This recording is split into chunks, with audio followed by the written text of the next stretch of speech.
Alright guys, so I wanted to make this video because I get asked all the time, what camera should I buy? And what it honestly comes down to is there are so many different cameras out there. A lot of them are really solid. And really, it depends on how much money you want to be spending on the camera. There's no one size fits all solution. But the thing is, if you haven't been a photographer for a long time, if you're new to things, or even if you've been a photographer for a decent amount of time, you just don't understand all those numbers on the specs page, it can be challenging to figure out what a camera has to offer and figure out which camera you want to get. So I want to teach you guys a bit more about cameras, as well as I'll be recommending some cameras later in the video for different price ranges. Now I just want to start off by saying I'm not loyal to any camera brand. This video is being shot on a Sony a7R III. In the past, I've owned a Nikon D750, I've owned a Nikon D3300, I've owned a Canon G7X Mark II, but I just want to make sure you guys know that I'm not loyal to any brand, so I'm going to be recommending cameras probably from those three brands. So the first thing you really have to think about is, why are you buying this camera? What are you going to do with it?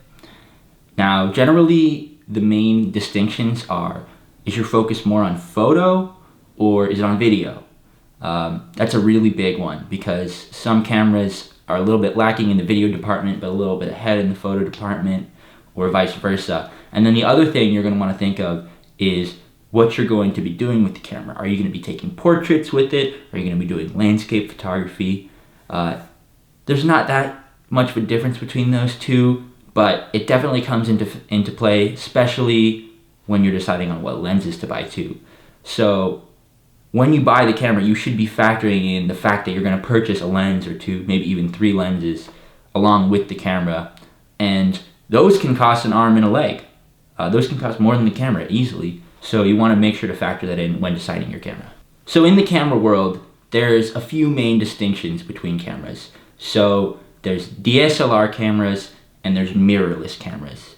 Now the result that they produce is actually pretty similar. But the main difference is in the mechanism. So every camera has a sensor. The light hits the sensor and it displays an image. Now, with mirrorless cameras, it's all electronic. When you look through the viewfinder, you're looking in a live view. It's like recording a video of what the camera is seeing and showing it to you live. Now with the DSLR, it's different. When you look through the viewfinder, you're actually seeing what the camera is seeing. Now this is good and bad. It depends, because it comes at the expense of there's a mirror in your camera. Now every time you take a photo, the mirror flips up.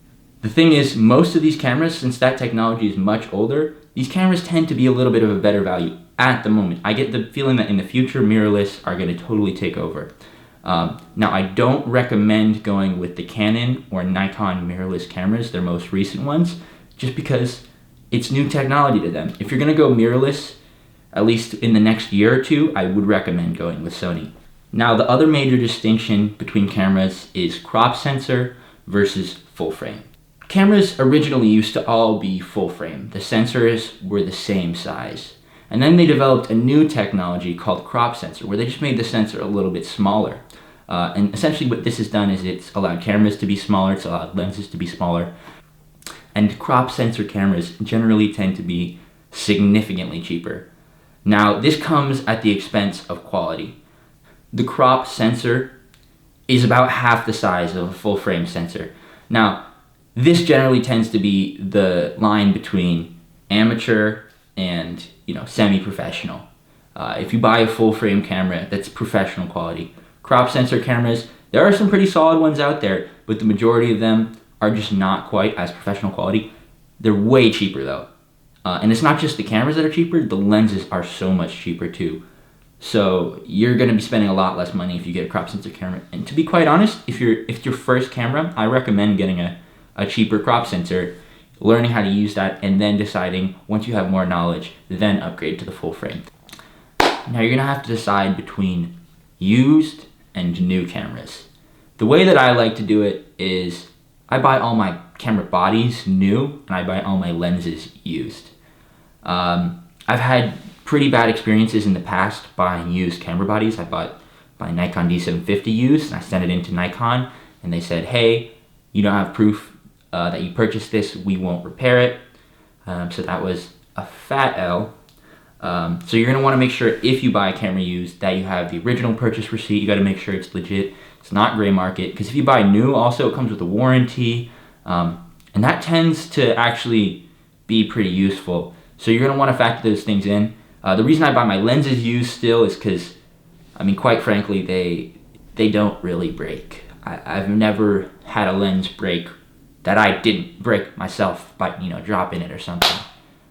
All right, so here's the part of the video where I'm gonna be listing a few cameras. There will be links for them in the description. They're Amazon affiliate links, so it'll help me out if you click on them and purchase anything, including the camera, on Amazon within 24 hours. So I'd appreciate that, thank you.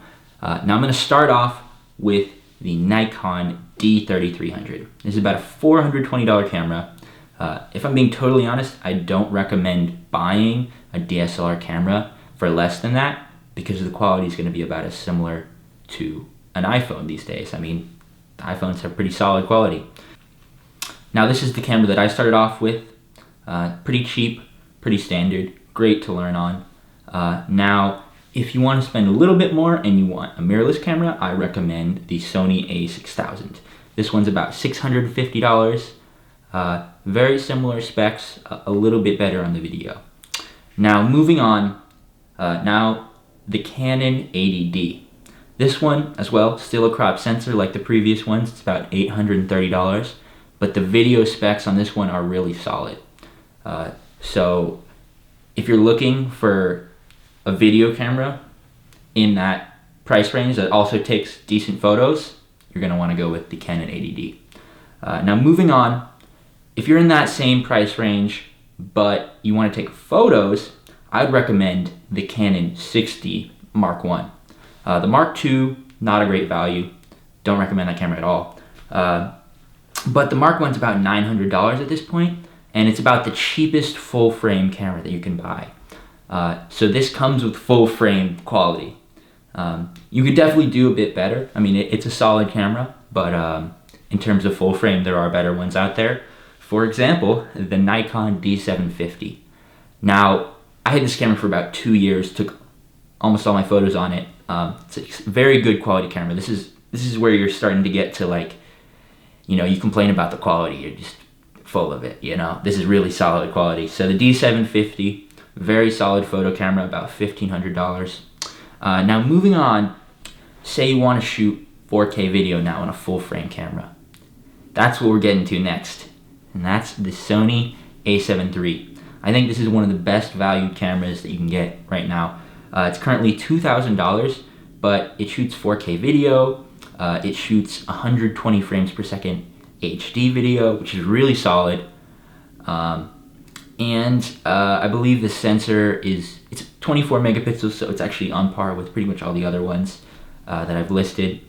Now, if you want an even better camera for photo, the video specifications are the same, but the Sony a7R III, $500 more expensive, coming in at $2,500, but the size of the photos is significantly larger. It comes in at 42 megapixels. That's what I'm shooting this video on with right now, and that's what I've been taking all of my photos with for the last little bit of time.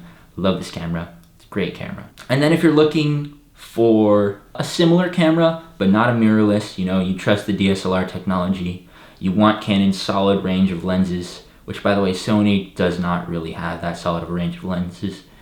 But say you want the Canon lenses, then I would recommend the Canon 5D Mark IV, coming in at about $2,800.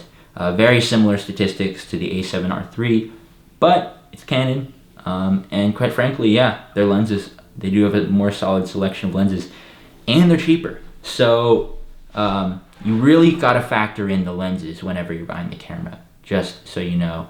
It doesn't make sense to get a camera that's super solid and then put on a $100 50mm f1.8 lens. Like, it just doesn't make sense. You want to have sort of on par quality with your lenses and your camera. Now, I hope this was useful. Don't forget to hit the like button if you found this useful. Subscribe if you're not already subscribed. I have some awesome videos coming out soon. Sorry for not posting for so long. don't really have an excuse. I mean, I was in school, I had finals, I broke my leg, but it's been about 5 months, so I've been lacking. But anyways, thanks for watching. I'll see you in the next one.